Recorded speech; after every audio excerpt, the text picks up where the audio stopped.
Welcome to ThinkTech on OC16, Hawaii's weekly newscast on things that matter to tech and Hawaii. I'm Jay Fidell. And I'm Maria Kashem. In our show this time, we'll cover a program we did at the Plaza Club called Keeping Up with the Jones Act, which governs what ships can come to Hawaii. The discussion among the panelists was intense and touched on various issues and controversy about the Jones Act. The panel was balanced, but also quite passionate, and there were many differences of opinion. The panel was moderated by Steve Petronic, editor of Hawaii Business Magazine, which recently did a story on the Jones Act. And it included Colleen Hanabusa, member of Congress, John Carroll, recent candidate for the Senate, Matt Digeronimo, recent candidate for Congress, Bob Frame, Admiralty attorney, Jay Friedheim, another Admiralty attorney, and our mystery panelist, Mike Hansen of the Hawaii Shippers Council. I grew up in Waianae, as many of you know, so I grew up with the shimabukuros, which is kalei eggs. I will go out and buy kalei eggs because they're people that I grew up with. If you go to Safeway and you look at kalei eggs, for example, or any place, there are more than the eggs that are brought in. For example, Safeway 18 eggs per carton is less than 1 dozen of kalei eggs. Kalei egg doesn't have any shipping cost at all attributed to it. She says there's no shipping cost for kalei eggs. There's an interesting interview with Lois Shimabukuro on Hawaii Reporter TV, where she goes into depth about how much shipping costs their operation. And in fact, the shipping costs are getting so high that they may not be able to continue in business. This economy needs cash freed up. Because if it's $1, then let's take that dollar. The people that will benefit from this don't have the resources to generate a study to show how much better their businesses will be when shipping costs come down, and the people who do have the money to do these studies have a benefit. Like, this is just, why not? I mean, right now you have a ship that dumps off its cargo from Asia to California. Now it's empty. Let's allow that ship to receive goods so that on its way back to Asia, it can stop in Hawaii. Let the market work.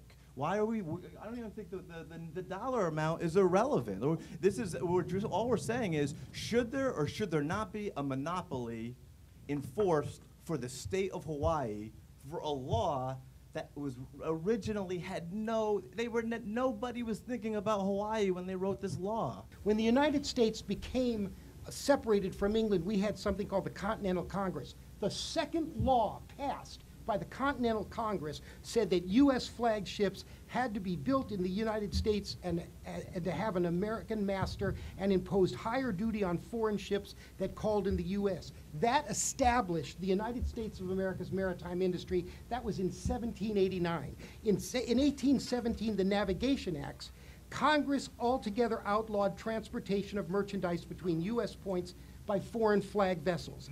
The law was further revised with the passage of the 1920 Jones Act. The national defense is a specious argument, and I hate to say this to my colleagues here, but there's a recent study by Ferguson. If you want to go to my website, you can see it. It says defense-related rationale for present policies presupposes that despite the enormous capacity available on the open market, only U.S. flag services could be relied on in an emergency. In contrast, the Military Sealift Command, Department of Defense, made extensive use of foreign crews in the Gulf War, and representatives of the Department of Defense have recently declared there is no need to rely on U.S. flag commercial fleet in any foreseeable wars that they can anticipate. He's absolutely incorrect. Look at what we're looking at in terms of how the military is going to look like in this upcoming century. Many of you have probably heard the words expeditionary forces, which is the Marines, how they've been now welcomed in Darwin in Australia, how Philippines has asked for their presence, how Singapore is building us ports so we can have our rotational forces there. All of that is a function of how the expeditionary forces will be, and that's constructing new types of ships. They call it MLP, Mobile Landing Platforms. Now, that's now being constructed in San Diego at NASCO. the Jones Act at a national level is not going anywhere. Even if we all wanted it to, it's not going to be repealed by Congress. Let's just stop talking about it, okay? It's not tied to the military. It's just tied to Hawaii's economy. And if we're such a dead-end route, then why make it illegal? If it's not going to benefit anyone, then why protect it with a law? You know, let's stop talking about 1770 and 1810 decisions. They were not taking Hawaii into account. Since the construction differential subsidy program was ended in the mid-1980s, the major U.S. shipyards have built fewer than 3 large ocean-going ships per year ever since. This is an insufficient number of vessels to maintain a shipbuilding infrastructure and capacity. We currently have 98 large ships in the Jones Act fleet, and we have 96 large ships in what's known as the International Trade Fleet. These are foreign-built U.S. flag ships that are mostly employed in preference cargo trades. One of the things that we don't think about much here is the fact that our hotels and hospitals use the different types of natural gas, butane and so forth. And right now, there's not a single Jones Act ship that can bring large amounts of natural gas or liquefied gas here. There's one company here that was bringing it up from Indonesia. They had a tanker that can do that. If we got rid of the Jones Act restrictions, even for those ships, we could be bringing this kind of gas in from the West Coast where it's plentifully available and very, very cheap. First of all, the gas company has commissioned and will be bringing in liquid natural gas, but they look like 40-foot containers, same size as your Matson containers, and they look like huge propane tanks. And that's because that's their demand. The whole issue regarding liquid natural gas is whether Hawaiian Electric Company will use it. Other than that, we don't have the demand to justify it. If there is no U.S. company that is capable of building a ship that can transport liquid natural gas. Well, that's not true. Okay, well, it's either true or it's not. And then, look, we got a camera here. Where is it? Hi. Like, it's either going to be true or it's not, and then we'll find out. Okay, I'm telling you, there's no company in America that is capable of building a ship that can transport liquid natural gas. And HECO has gone on record many times of saying they could easily use liquid natural gas if we could get it here, because most of their turbines wouldn't even require refurbishments, and some of their turbines, the cost of upgrading them to use liquid natural gas would pale in comparison to the amount of money that we currently spend. We spend more money on electricity than anyone else in the nation. Aviation regulations allow foreign-built aircraft to be used on all domestic routes. This is, evident by the aircraft that we all fly. Secondly, the aviation cabotage regulations allow 50% of foreign ownership of the aircraft or the airline, as compared to 25% under Jones Act regulations. I have a question for Colleen. Matt raises the issue, well, why not just have an exemption for Hawaii? How do you respond to that? I don't believe in an exemption for Hawaii, and let me explain to you why. First of all, I was part of the legislature when we did Super Ferry, and I did part of the legislation to permit Super Ferry to operate. What our main issue are the neighbor islands and how to service the neighbor islands. If you think foreign tankers or foreign barges coming in, the huge ones are going to come in. First of all, look at the physical configuration of our neighbor islands and their ports. You're not going to be able to bring in a huge ship to, for example, Hilo, or Kauai High, which is still recovering from the earthquake, or Lanai, for example, or Molokai, or Kauai. The intrastate provision of the Jones Act is what protects them, and really, to a large extent, requires somebody like Young Brothers on their barges to service the neighbor islands. You are not going to be able to help those consumers if you open it up, because it's just physically impossible for anything of that size. If you think a foreign vessel is going to come trans-Pacific and then going to be able to somehow fit into Hilo Harbor, you're absolutely incorrect. We have this Homeland Security that's making sure that inside those containers there are no destructive forces. We start bringing in foreign ships, we're not going to have the way to handle that. Singapore has about 250 square miles. Hawaii has 11,000 square miles. Our gross domestic product, which includes government spending, a big part of it, and tourism, is about 64 billion per year. Their gross domestic product in Singapore is about $138 billion a year, roughly 3 or 4 times what ours is. That is the result of having open shipping, open trade. I think the one word I would use would be security. Security in the knowledge that you're going to have your goods delivered to you when they're supposed to be, and you're not relying upon vessels built by some other country that they could yank off the trade route at any given time. The code word is reform. No one's really seriously talking about repealing the Jones Act. And so all of these end-of-the-world scenarios will not occur. And the problem that we're facing in the United States is that we are no longer constructing large ocean-going ships. My one word is Hawaii. What this all represents is Hawaii's future, our role in Asia Pacific. It represents a solid economic base. It represents jobs and opportunities for our people. And I'm hoping that what it will long-term also represent is the building of an industry in Hawaii. We are a natural place for seafaring. We are natural for that. We are also critical to the stability of the United States, as well as the nation and the global economy. What Colleen said is absolutely correct, and what will happen if we can get rid of the Jones Act restrictions on the state of Hawaii can happen, because that can put us into the same kind of a position that Singapore and Hong Kong are in now, where we have open trade. It's not just about the sailors that are protected by the Jones Act. It's the longshoremen next. It's all the workers at Matson, McCabe, all the trickle-down economics that affects everybody in Hawaii. And the idea that nobody's talking about repealing the bill, this is what the bill introduced by Senator McCain says. This act may be cited as the Open America Waters Act to repeal the Jones Act limitations on the coastwise trade. They're talking about getting rid of this. Wake up and smell the coffee, because we're in for a lot of problems if that happens. Mostly it's about the workforce in Hawaii. 80% of what we've talked about today has been about the Jones Act at a national level. It's not going to be repealed, so you can just kind of cut all that out and ignore that. What's left is Hawaii. Okay, and it is all we've heard for reasons why to keep the Jones Act in Hawaii is because there would be no viable options for foreign ships. So then if they're not going to do it, then why make it illegal?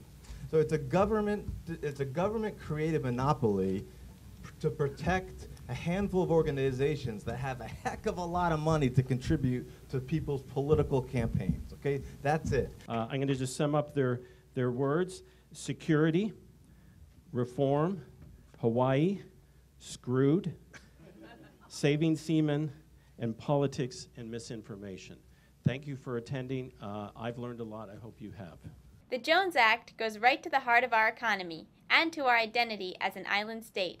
We need to make sure it works for us and that the arrangement around shipping goods and passengers to and from the islands is optimal. The stakes are huge. This is not a simple issue, and it's far from being resolved. There's a fair amount of misinformation out there, and it's not clear which side is right or which position is best.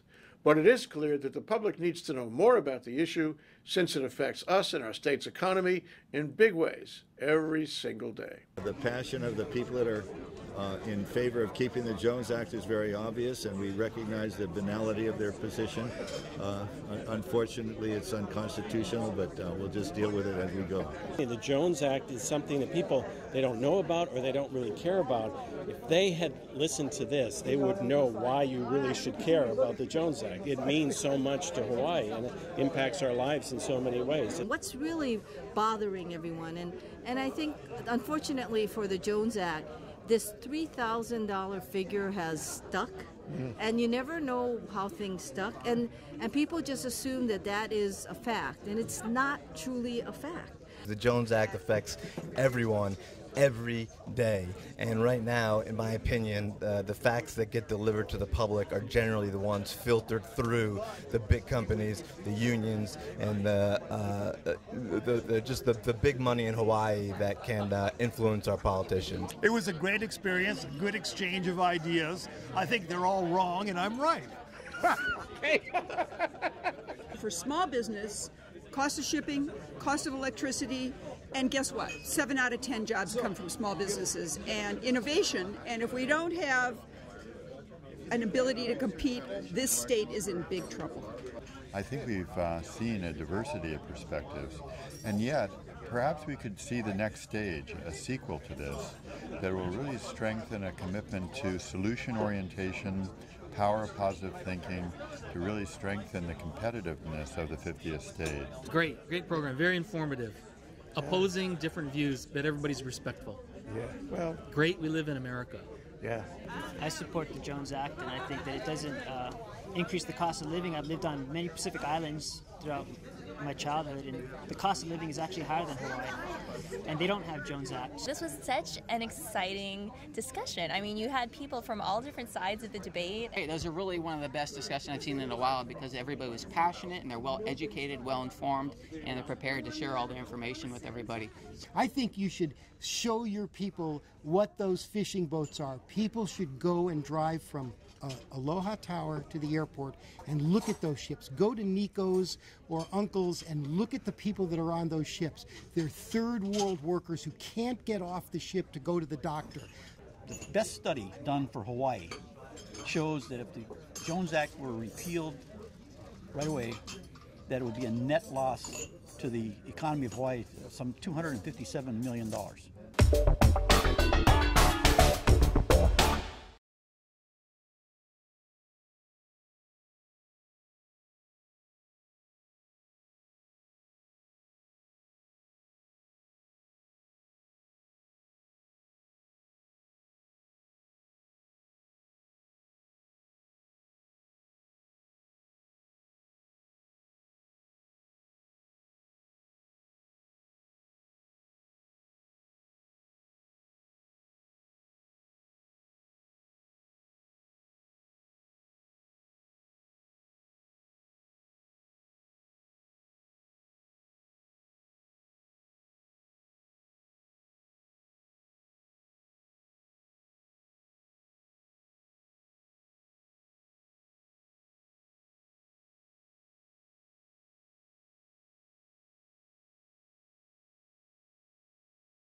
Now let's take a look at our ThinkTech calendar of events going forward. ThinkTech 4 to 5 p.m. Drive Time radio series on KGU continues this week. Tune in to 7:60 a.m. Wednesdays for Tech with Jay Fidell, right here next to me. Thursdays for Asia in Review with David Day. And find out Fridays with Kayla Rosenfeld. And raise your awareness on ThinkTech Radio. On September 27th, the Hawaii Venture Capital Association and ThinkTech will present a luncheon panel program called The Next Step in Clean Energy, evaluating clean energy resources that are not yet in commercial use. We'll hear about LNG, OTEC, wave energy, algae, and others. Sign up for these programs on hvca.org. And now here's Bill Spencer, president of the Hawaii Venture Capital Association, with this week's Spensation. You gotta go to college. But college is more expensive, so you get two things working against each other. You gotta go, but you don't have the money. And therefore, federal government loans or loan guarantees are really important to enable our upcoming generations to go to school and study the things they need to know to be useful members of our society. Absolutely. The problem is it's a lot of money. And as you know, the students that graduate with a huge debt burden. A lot of them can't get jobs right away, have to go after even greater, higher degrees. So it's a big problem, and it's going to be a big problem and an issue in the election. In fact, there's already rumblings, each side staking their claim. One wants to eliminate Pell Grants, for example, which can provide up to $5,000 to students. This is a grant program, so it doesn't have to be repaid. and then, of course, the lowering the debt burden on students themselves. But, you know, I don't know why the politicians haven't remembered, I guess short-term memory loss, a program that was very popular for medical students back in the 70s. It's called the National Health Service Corps program. And what that program did was it paid all the cost of a medical student's education in exchange for a year-for-year community service in an underserved area. Now, they got paid while they were doing that work. They didn't get paid top dollar, but they were paid with an entitlement funds that were going to other providers or not even going to other providers because it was so hard to find doctors to work in these, you know, community health clinics or extreme rural areas. National Health Service Corps, it's a perfect model for our college students. It would give them really good work experience right out of school, which is the real problem. You don't want to go to college and then the only job you can find is Burger King or McDonald's just to tide you over and you know, start making loan payments. So the military has done this for years. Military also pays for medical education, and those doctors then have to do their military service to pay it back. So, Jay, why don't the politicians look into this? I'm really surprised that they haven't been thinking creatively about it. And what's extraordinary about it, I mean, and this applies beyond, you know, the one case study you're talking about. Why did we drop it in the first place? If it was working in the 70s, why did we drop it? We dropped it at our own risk, and now we have to reinvent it, you know. He who, what is it, can't remember history is doomed to repeat it, and that's right. exactly what's happening. That's right. It's not only, I mean, I personally favor the draft, and I favor the Peace Corps, and I favor all kinds of national service things like that, where our youth will connect with our country. If you do not require anything from our youth, anything from our students, and just give them benefits, what happens is they get disconnected.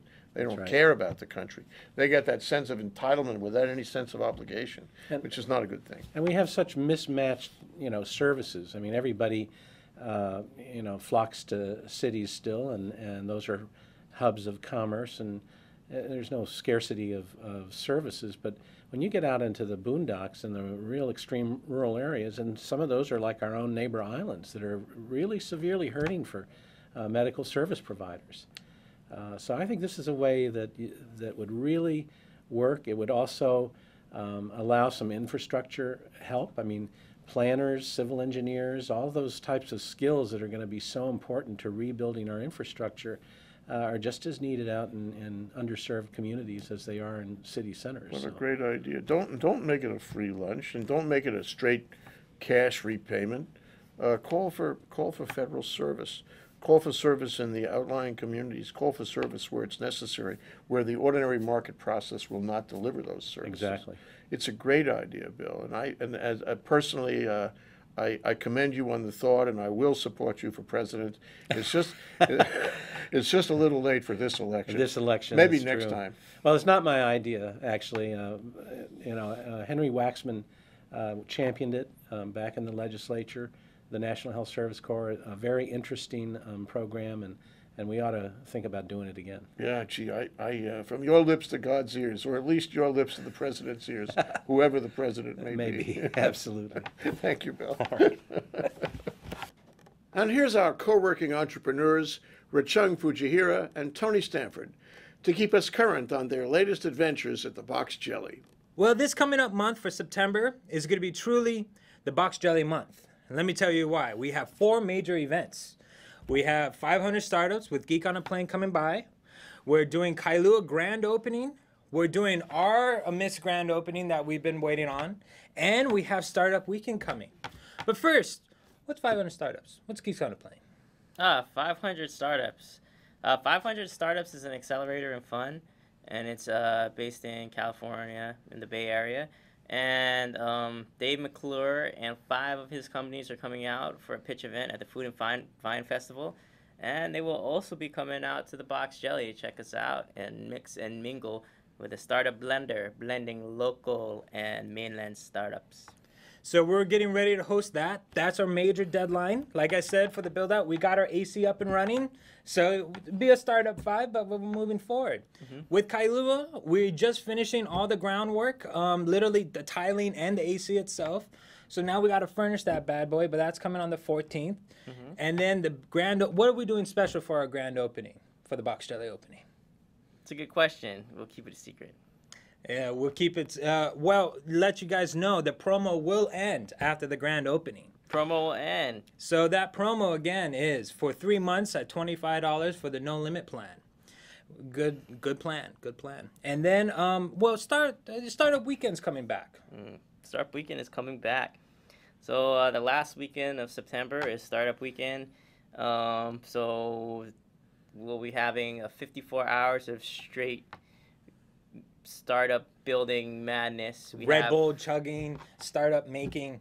Yeah, it's gonna be insane. We got like judges flying in from out of town and all this kind of stuff.